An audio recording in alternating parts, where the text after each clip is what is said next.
This is the business news of Georgia and the world on TV3. I am Nugzarukhadze. How do you do? Energy carriers, energy resources are permanent focal point of global attention. Therefore, it is natural that investors are interested in energy resources and accordingly intend to invest in the Georgian energy sector. Our government assures us that realization of gigantic or not very gigantic projects will not affect the country's environment and other natural resources. We're ready to believe them because, as the saying goes, blessed are the believers. Along with its Chinese partners, the local company called Georgian Hydropower is planning to invest in construction of 300 megawatt capacity hydroelectric powerhouses in Georgia. Minister of Energy and Director General of the Georgian company signed the memorandum of investors' short-term plans on local market. According to the Energy Minister's statement, at the first stage, the company called Georgian Hydropower will do the project feasibility study for the Ubisa hydro station on the Dzirula River and Akavreta hydroelectric station in Achara. Estimated value of investment is $30 to $35 million. We intend to add 2 cascade hydro stations on Akavreta River. In total, they will make up a 25 megawatt hydraulic electric powerhouse. As for the Ubisa electric powerhouse, we plan to build a simple, compact 4 megawatt hydraulic station. In the words of the investor, the Georgian and Chinese companies' interest in building hydroelectric powerhouses in Georgia was triggered by recently approved new regulations. According to Shamil Birkadze, new rules facilitate investors' activities on local market. As you might be aware, new rules of business relations with investors consist of 11 regulations. One of them calls for simplifying procedures of getting building permission for the investors.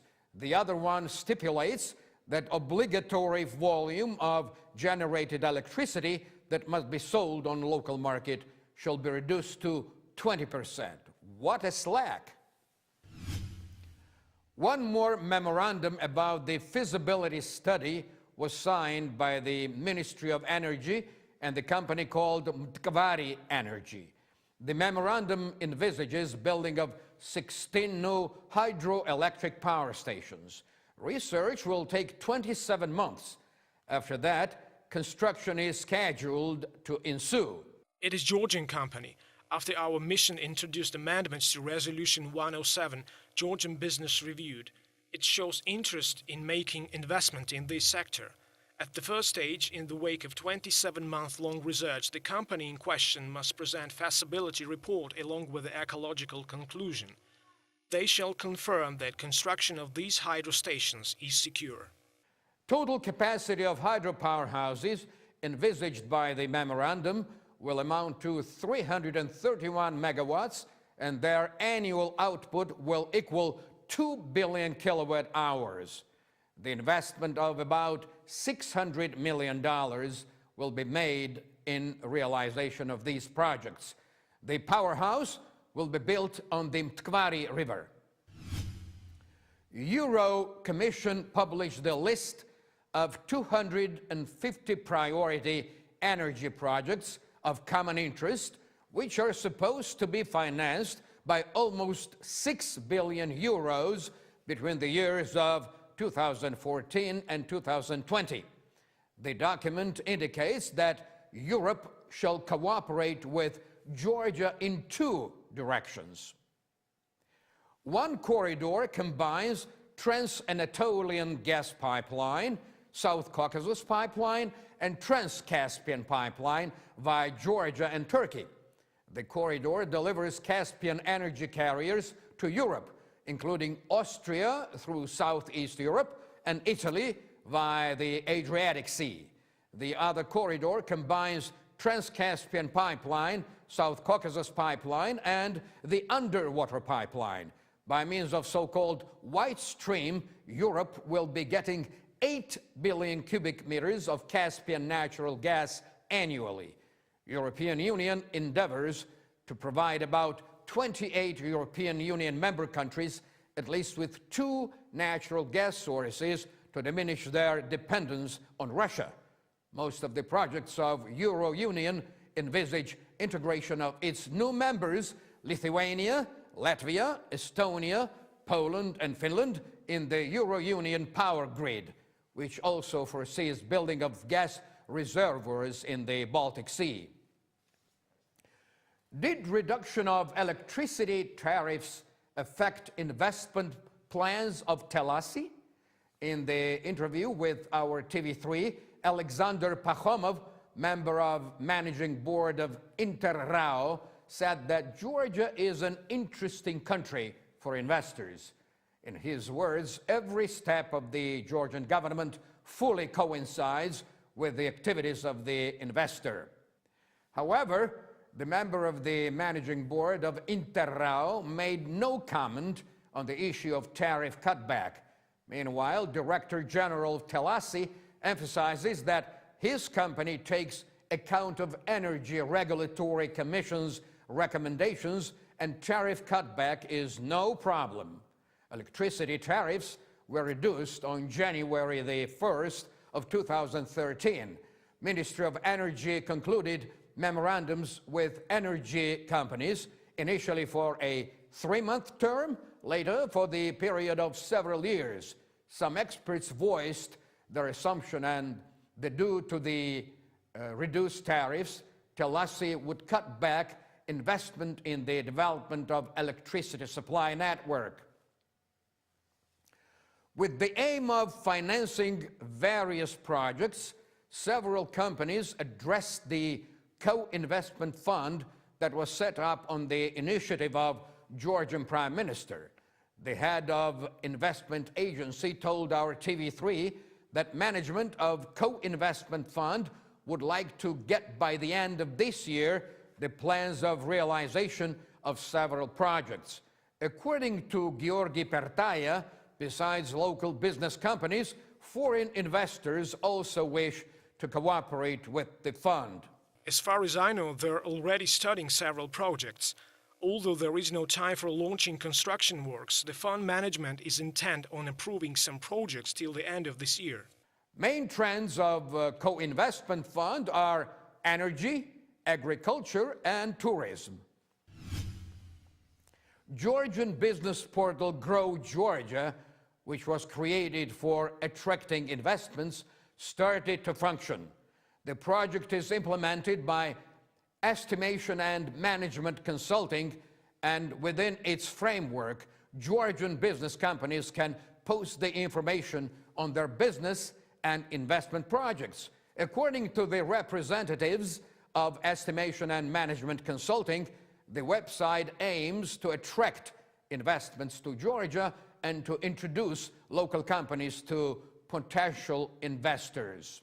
Our portal will spread information in European countries as well as throughout the entire world. It's a wonderful way of seeking for the investors who are interested in Georgia and bring them here. The portal is the instrument that links business companies and investors. Such portals are successfully employed in some countries. Together with Georgian side, the German company will run the project. Both parties will look for the investors worldwide and link them with Georgian businessmen. How actively is Georgian population engaged in business sector? According to the information of an Armenian publication, only 4% of Georgia's population is engaged in business activity. Kaha Kohreidze, vice president of Chamber of Commerce and Industry, told our TV3 that about the 1/4 part of the employed population works for the companies registered in small, medium, and big businesses. Over 1 million people are registered as individual entrepreneurs. In the words of Kaha Kohreidze, compared to last year, number of registered new companies has increased and closure of operating enterprises has decreased. Over 3,500 individual entrepreneurs were registered as juridical persons, which exceeds by 25% the similar period of 2012. Experts say that at this moment, judging by the registered entrepreneurs, the number of people who are engaged in the business sector could be insignificant. They believe that the low rate of people engaged in the business sector is due to the stoppage of many enterprises. Minister of Finance of Georgia utterly rejects this statement. These data are wrong. On the contrary, the number of people engaged in private sector is growing. 53% of people who live in countryside work on their land, which can be viewed as a private sector. True, they have small income, but soon it will increase. Well, this info stir was triggered by a random comment of our Armenian friends. Love thy neighbor. How true, how very, very true. This is how a regular hobby developed into a business. National attire and modeling brand Samoseli Pirveli is in the running commentary of our correspondent Kote Mosidze.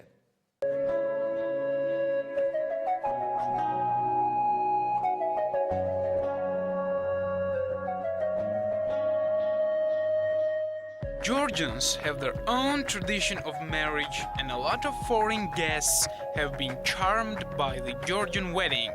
For this reason, they have decided to have weddings like we, the Georgians, have. The apparel which I'm wearing right now is called chocha.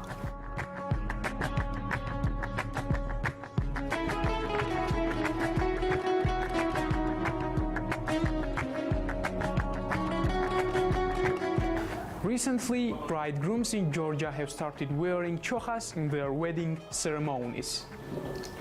As I understand, by wearing chocha at their weddings, our foreign friends show their appreciation of our culture. That's why I think the popular demand might grow on chocha, which could be a good reason for turning it into a serious boutique business. Does this business have a chance to develop? As you may see, already we started a couple of years ago, and the business supports itself. And all the time we have new models, studying from old photography, from the museum items. Of course, we're not getting really rich, but the main thing is the aim was at the first place to find the company which will support itself and also create beautiful things, and this is already have achieved, and we are happy, but we are still looking forward to develop the business. This is a kind of warm clothes, and is there any summer version of the chocha? Yes, there are. Of course, there is no chocha with short sleeves. Of course, it looks like our ancestors had much more. They were much more stable with the heat than we are, but they are like thinner type.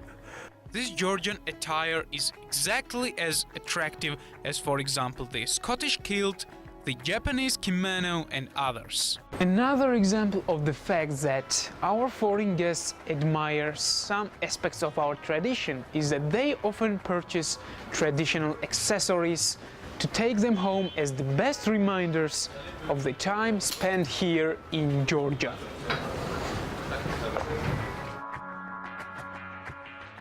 Shall we, for a change, try chocha right here on the set? Why not? Could be fun. In Georgia, they are working on new legislation on consumer rights protection. According to Madonna Koidze, head of the Federation of Consumers, the laws are based on European standards and the United Nations recommendations regarding consumer rights protection. Members of Parliament say that the laws are aimed at the protection of consumers' rights. However, the legislators are still considering what forms and methods the aggrieved consumers can employ to protect themselves. The law on consumer rights protection stopped functioning in May of 2011. Consideration of the new law is scheduled for November of this year. International Monetary Fund predicts hard times for the Russian economy. This year, for the third time, IMF analysts reduced forecasted gross domestic product of Russia up only to 1.5%. The low index of Russian GDP is connected with the country's stagnation, decline of production, slump of investments, and cutback on foreign demand.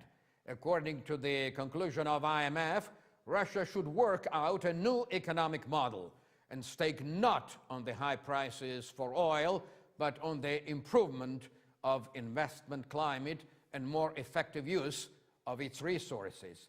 To this end, Russia has to implement reforms which will enhance operating capacity, attract foreign investments, and improve management mechanism, foreign experts believe. According to the statement of Alexei Kudrin, former Minister of Finance of the Russian Federation, in the years between 2014 and 2016, Russia will be unable to attract 3 trillion rubles, which is a little over $94 billion, to the federal budget. Kudrin explained that the income slump is caused by the economic slowdown, decrease of export and import, and unfulfilled plan of privatization. Today, Georgia is electing its 4th president. All polling stations opened at exactly 8 a.m. More than 3.5 million registered voters will make their choice among 23 candidates for presidency. 52 polling stations are open abroad, where almost 48.5 thousand voters will take part in the elections. Georgian servicemen deployed in Afghanistan have already cast their ballots. 57 local and 55 international organizations will observe the process of elections. 92 mass media vehicles will cover the elections. That's all today. Thank you very much for watching the business news of Georgia and the world in English. I am Nugzarukhadze. I'll see you again next Sunday morning at 11 a.m. right here at TV3. Until then, have a great week.